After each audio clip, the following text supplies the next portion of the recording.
العظيم. السلام عليكم ورحمة الله وبركاته. إن الحمد لله نحمده ونستعينه ونستغفره ونعوذ بالله من شرور أنفسنا ومن سيئات أعمالنا.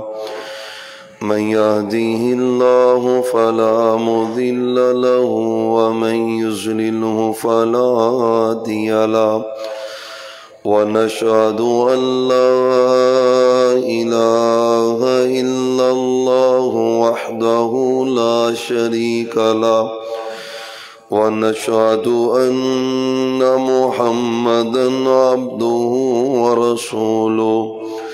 يا أيها الذين آمنوا اتقوا الله حق تقاته ولا تموتن إلا وأنتم مسلمون. يا أيها الناس اتقوا ربكم الذي خلقكم من نفس واحدة وخلق منها زوجها وبث منهما رجالا كثيرا ونساء.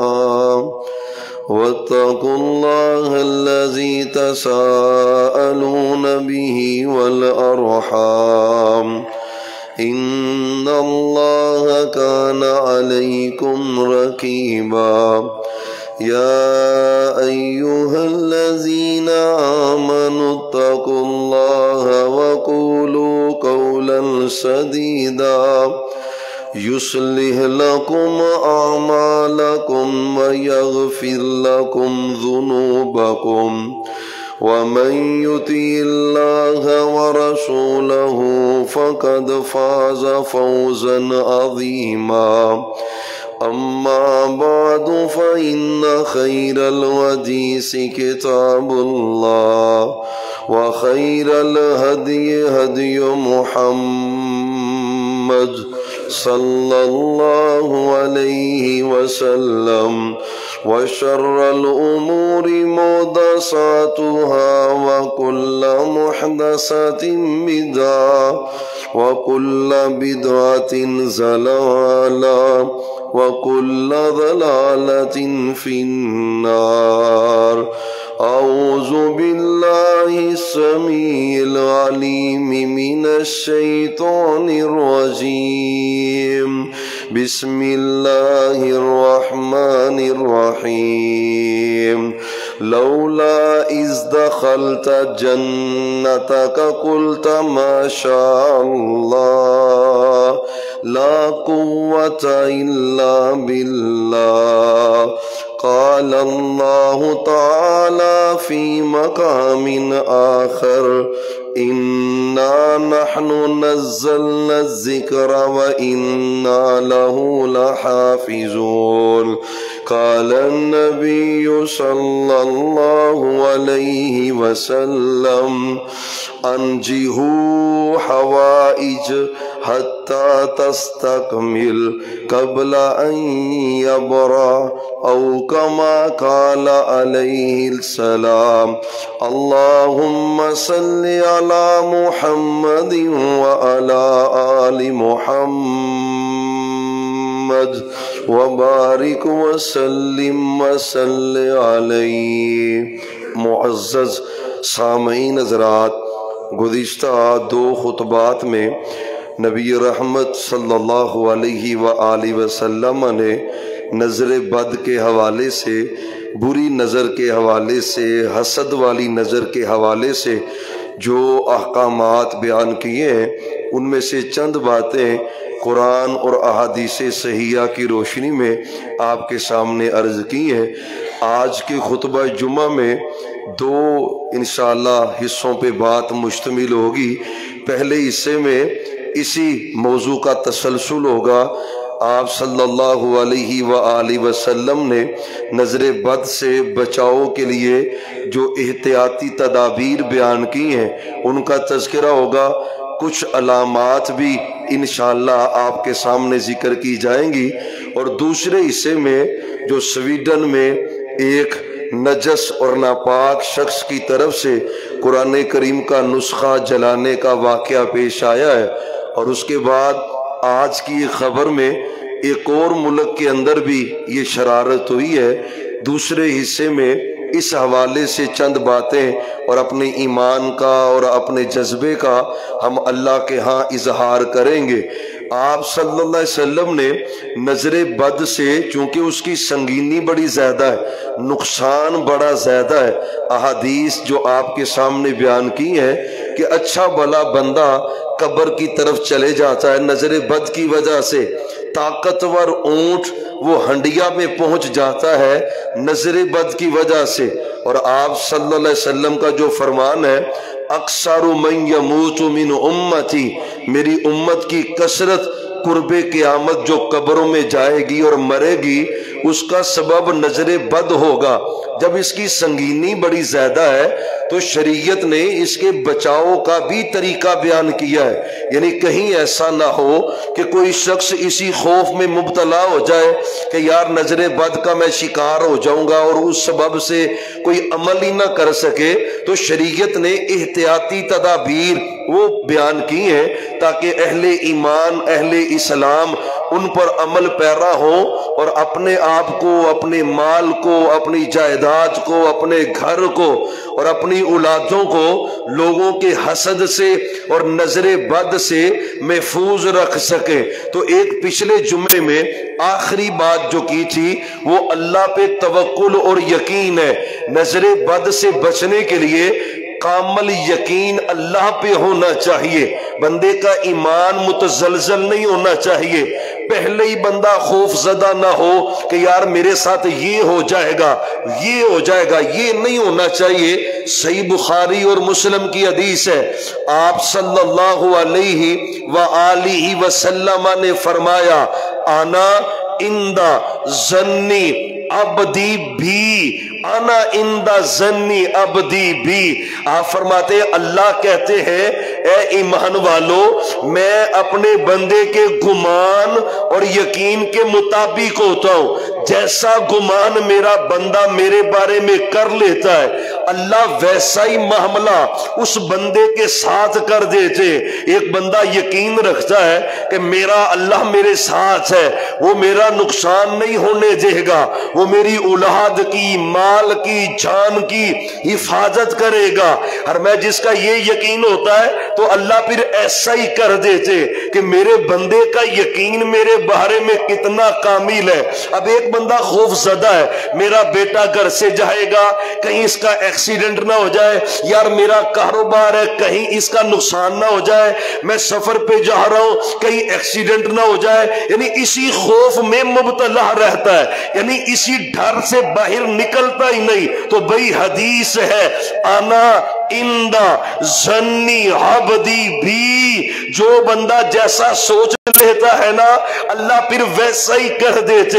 اس خوف سے باہر نکلے، کامل یقین اللہ کی ذات پر، جب اللہ ساتھ ہے ساری دنیا بھی مخالفت کرے تو کوئی نقصان نہیں پہنچا سکتی، یہ کامل یقین پہلی بات ہے، یہ پہلی تدبیر ہے۔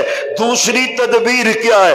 اللہ جب کوئی رحمت کر دے، اللہ کا جب کوئی فضل ہو جائے، جب تک وہ نعمت پایا تکمیل تک نہ پہنچے، لوگوں سے اس کا تذکرہ نہ کرے، کتنی منگنیاں ٹوٹ جاتی ہیں، کتنے رشتے ختم ہوتے، کتنے تجارت اور بے کے سودے ناکام ہوتے، کتنی ڈیلنگ فلاپ ہو جاتی، کتنے معاملے حافظ جی بڑیا کما نو ہاتھ پایا ہے تے توڑ کوئی بھی نہیں چڑھتا، پتہ کس لیے نہیں چڑھتا؟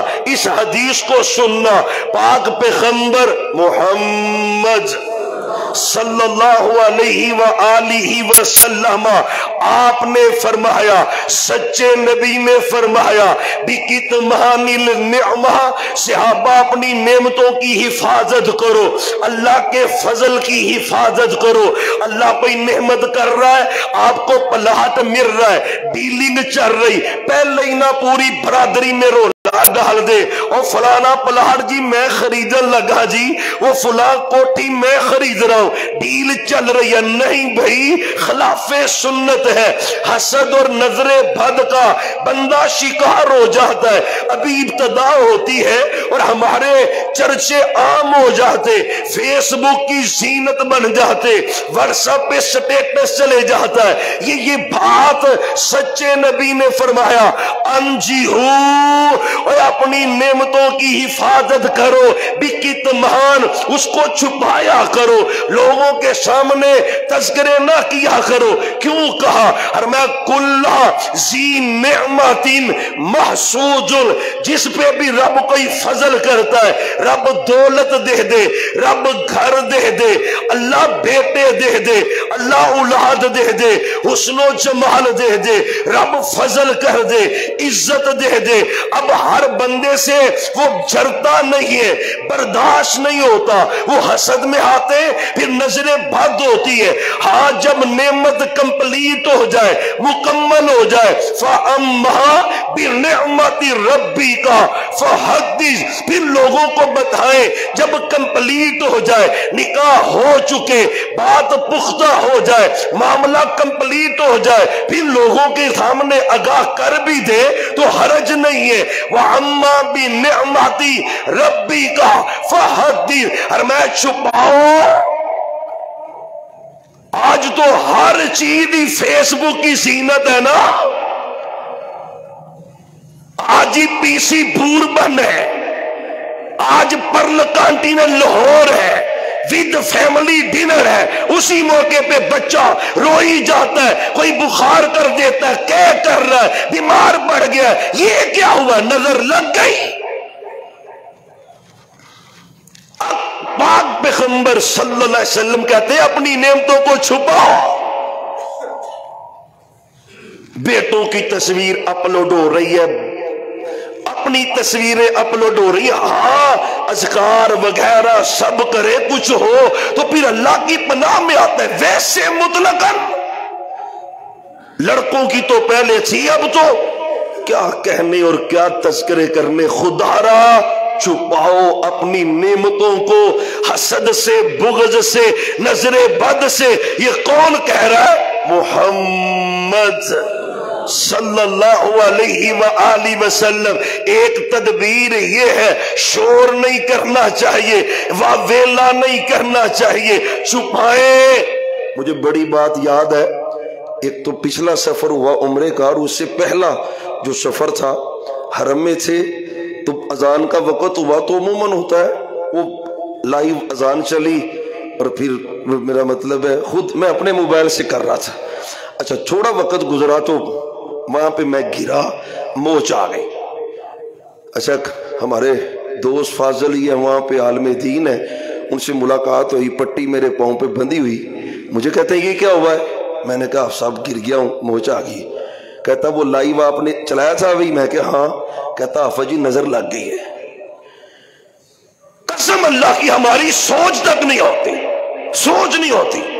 اور میں ایک واقعہ اور جو اپنے ساتھ پیش آیا ہے، صحیح گاڑی ڈرائیو ہو رہی ہے، لائیو کیا ہے ڈرائیونگ کے دوران کلر کار کی پہاڑیوں کے درمیان، یقین جاننے اس کے 5 منٹ بعد ہی کوئی سبب نہیں بنا، ایکسیڈنٹ ہو گیا ہے، کوئی سبب نہیں بنا۔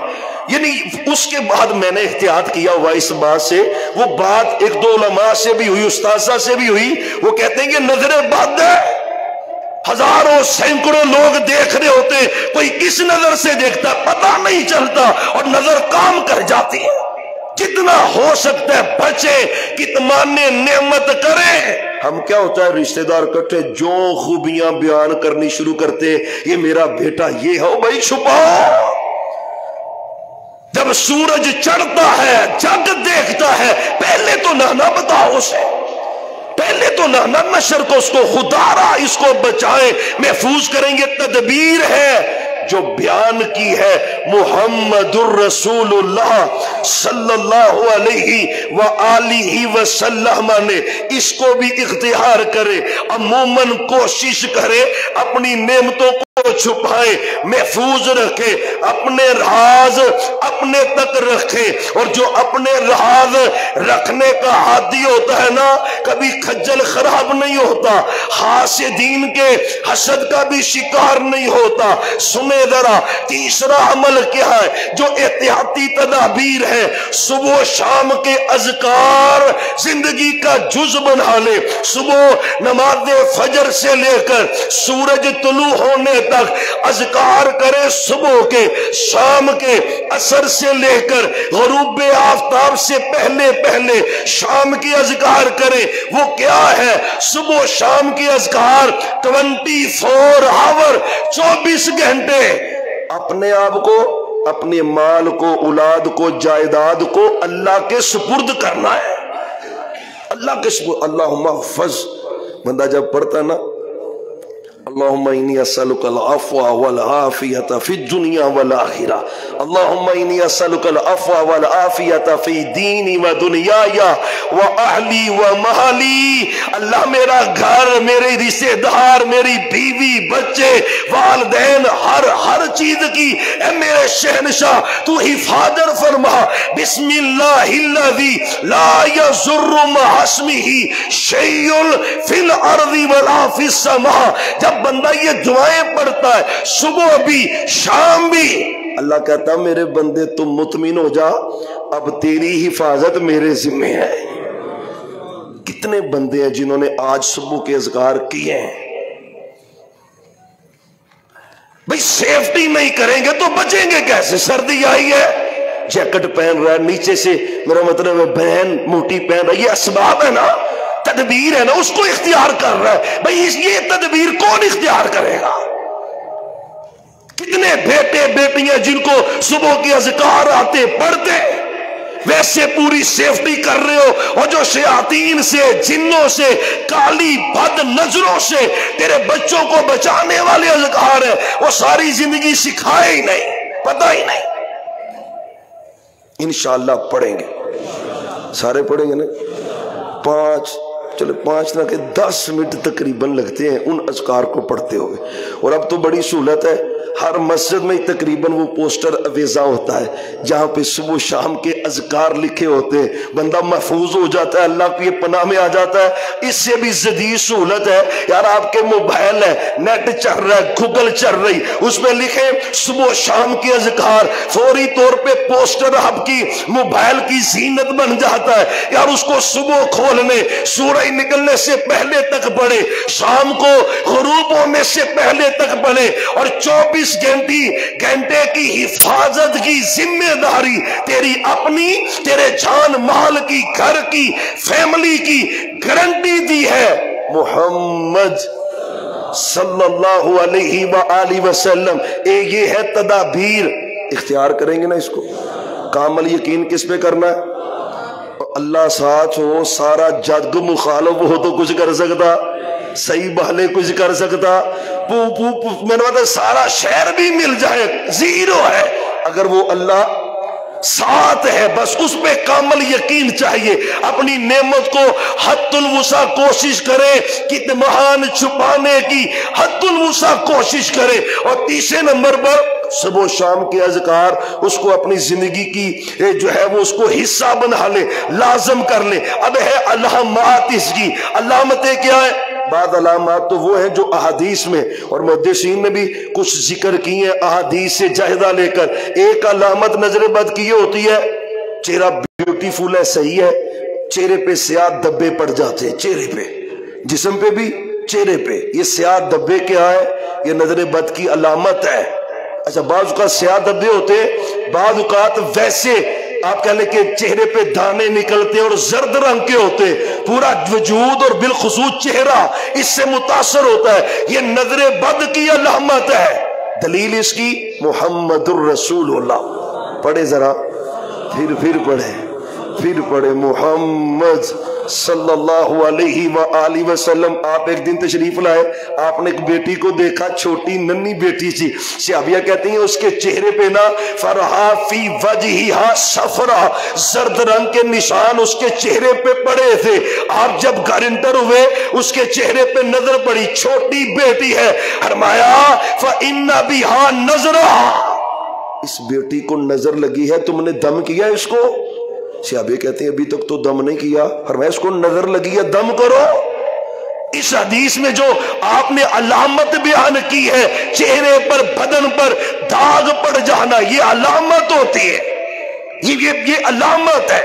اور اس کا ایک اور علامت اور نشانی جو اہل علم نے ذکر کی، علامہ ابن قیم رحمت اللہ علیہ زاد المعاد کے اندر بھی ڈیٹیل کے ساتھ اس کی گفتگو کرتے ہوئے اس کی چند علامات بیان کی ہیں۔ اس میں سے ایک یہ بھی ہے، بندہ جب قرآن سنے تو قرآن سنتے ہوئے اس کو بے چینی ہونی شروع ہو جائے یا جسم کے کسی حصے پہ درد ہونی شروع ہو جائے اور بندہ اکتاہٹ کا شکار ہو، قرآن سننے کو جی نہیں چاہ رہا، یہ نظر بد کی علامت اور نشانی ہوتی ہے۔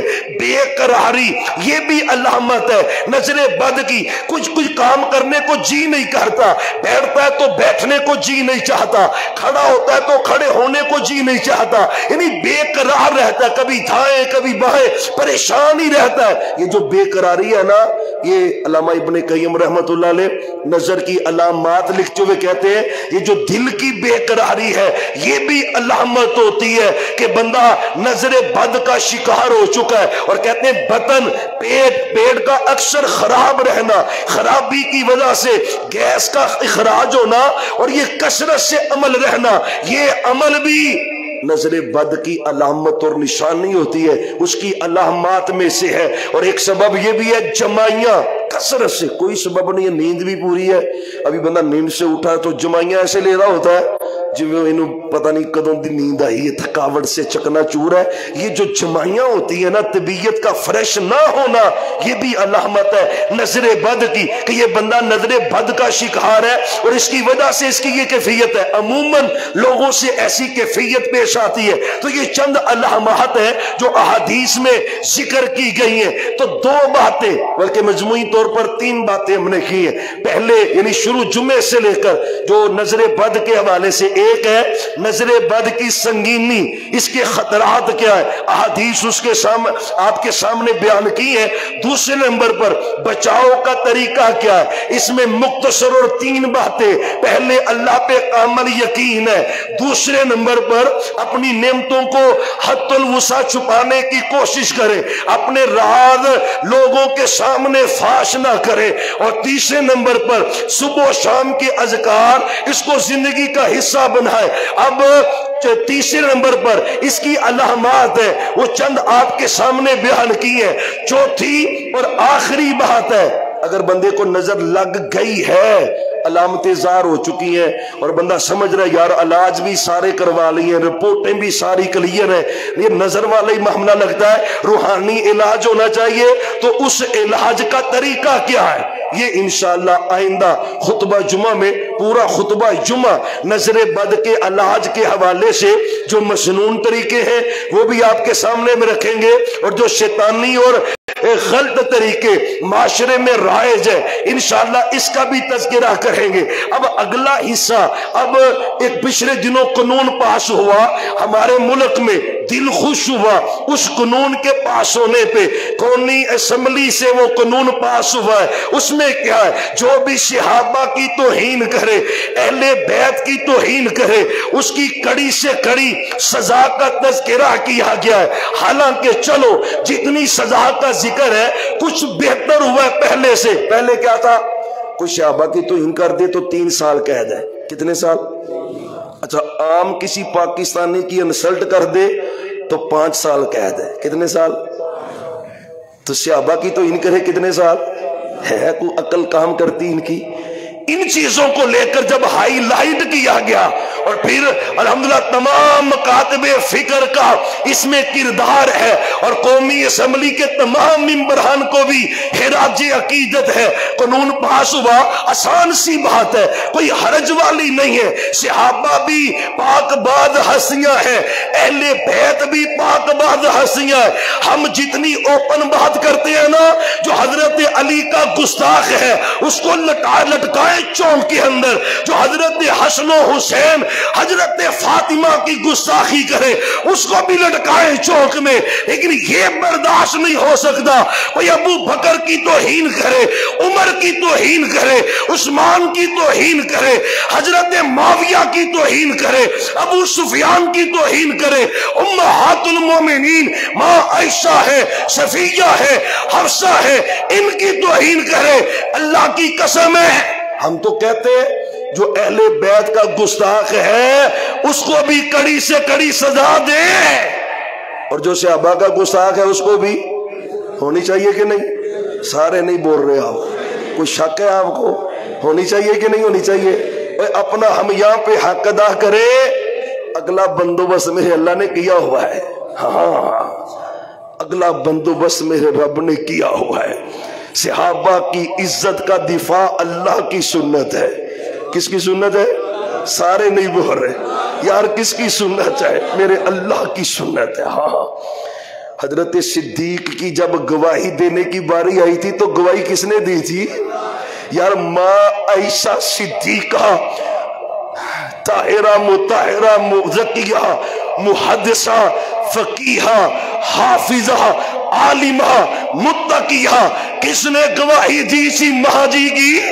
وہ چھوٹا سا صحابی زید بن ارقم، عمر 6-7 سال ہے، جب الزام لگا منافقین کی طرف سے جھوٹ کا، پوری سورہ منافقون رب نے نازل کر دی۔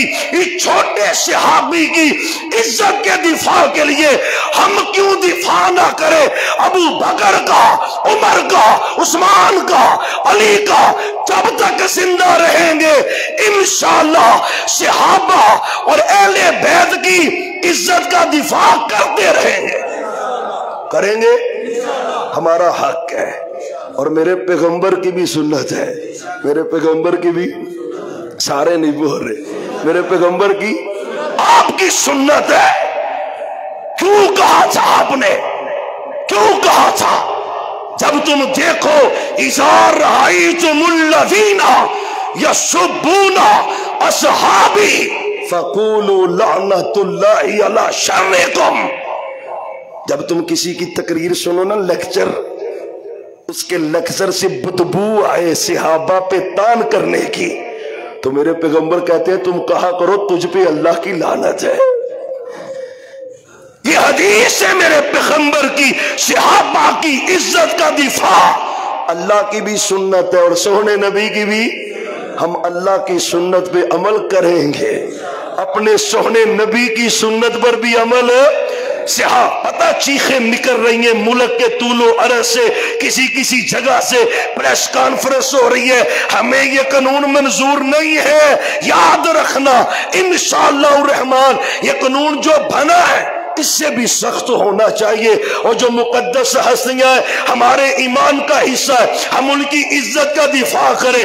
ابھی یہ باتیں چل رہی تھی، وہ سویڈن سے ایک بدبخت ہے، اس نے چوک میں قرآن کا نسخہ پکڑ کے اس کو نظر آتش کر دیا ہے، نظر آتش کیا ہے۔ وہ بدبخت جو سویڈن کا سربراہ ہے اور ایک ان کا وفاقی وزیر ہے، وہ کہتا ہے جی یہ آزادی اظہار رائے ہے، ہو سکتا ہے جب مسلمانوں کی طرف سے تھوڑی سی باتیں آئی ہیں تو پھر کہتے ہونا نہیں چاہیے، لیکن یہ آزادی ہے۔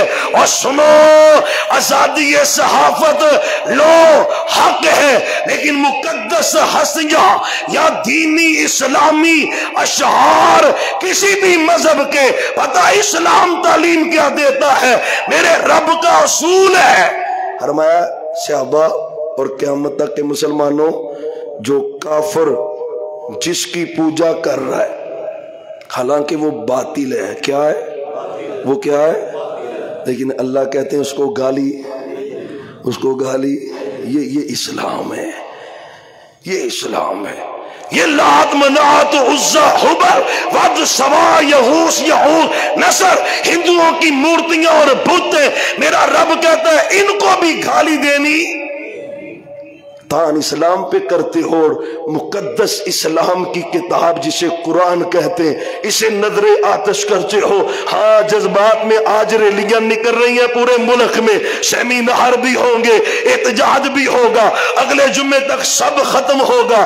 ضرورت کیا ہے؟ اور مستقل لایا عمل تیار کرے، کوئی خیرت کا مظاہرہ کرے. عوام تو کر رہی ہے، لیڈر کیا کر رہے، حکمران کیا کر رہے؟ رب ان سے پوچھے گا نہیں. میرا ایمان ہے پتہ وہ کسرا تھا، پیغمبر کا خط چلا گیا، پیغمبر کا، اس نے خط کے ٹکڑے ٹکڑے کر دیے، خط کے پھاڑ دیے ٹکڑے ٹکڑے، بدماشی کی، دہشت گردی کی.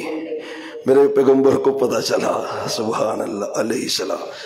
آپ فرماتے ہیں جیسے اس نے میرا خط پھاڑا ہے نا، ایسے ہی اللہ اس کے ٹکڑے ٹکڑے کر دے گا. ہائے، پھر ہوا، اللہ کی قسم ہے پھر ہوا. کسی کا بیٹا کھڑا ہوا، اپنے ابا کو تلوار سے اس نے ذبح کیا، اور جو پیغمبر کا خط پھاڑے وہ ذلت سے نہیں بچ سکتا. جو قرآن کو جلاتا ہے وہ ذلت سے بچ سکتا ہے؟ اللہ کی قسم ہے، ہم، اللہ تو گواہ ہو جا، آسمانوں پہ گواہ ہو جا، اللہ یہ سارے ہی تیار ہیں قرآن کی حرمت کے لیے، قربان ہونے کے لیے. یار تیار ہے نا سارے ہی؟ اللہ سارے ہی تیار ہے. ویزے ہیں، پابندیاں ہیں، سرحدی ہیں، لیکن غیرت کا تقاضا کیا ہے؟ حکمرانوں کو چاہیے ان کے سفیروں کو نکالے، ملک بدر کہیں، بائیکاٹ کریں ان کا، ان کو پتہ چلنا چاہیے. حضرت سمامہ نے کیا کیا تھا رضی اللہ تعالی؟ مسلمان ہو گئے نا، لوگوں نے تانا دیا لوگوں نے کہ آپ نے بڑی ڈر کے اسلام قبول کیا ہے. فرمایا جاؤ تمہارے ساتھ سفارتی تعلقات، تمہیں گندم کا ایک دانہ بھی یمامہ سے آئے گا. ختم نہیں دیا، بھوکے مرنے لگے بھوکے. پھر آخر کار نہ سونے نبی پاک کے پاس آگے. ہائے، جس ہستی کی گستاخی کی تھی نا اس کے پاس آگے، ترلے منت سماجت کی. اور میرے نبی کو تو میرے رب نے رحمت للعالمین بنایا ہے نا. منت جب کی نا اپنے سمامہ کو خط لکھا، سمامہ بس کر اور ان کی خوراک جو ہے وہ جاری کر دے. یہ ہے اسلام اور ایمان. یہ ہے، ہم لیڈر کے لیے غیرت میں آتے ہیں، قرآن کے لیے نہیں آتے. قرآن کی عزت کے لیے جملہ نہیں لکھتا، لیڈر کے لیے غیرت میں آتا ہے، مر مٹنے کے لیے تیار ہے. انشاءاللہ اللہ تو گواہ ہے. اللہ ہماری جانیں قرآن کی عزت پہ کٹ جائے، اس سے سستا کوئی سودا ہو سکتا؟ ہم تیار ہیں. اور انشاءاللہ حکومت وقت سے مطالبہ کرتے ان کے سفیر کو ملک سے نکالا جائے. آپ اتفاق کرتے ہیں جی، ان سے مکمل بائیکاٹ کیا جائے. انشاءاللہ رہی بات اس کی، اللہ وہیں سے اپنا کوئی شیر اٹھائے گا، انشاءاللہ وہ اٹھے گا، یہ عبرت کا نشان بنے گا. آخر دعوانا ان الحمدللہ.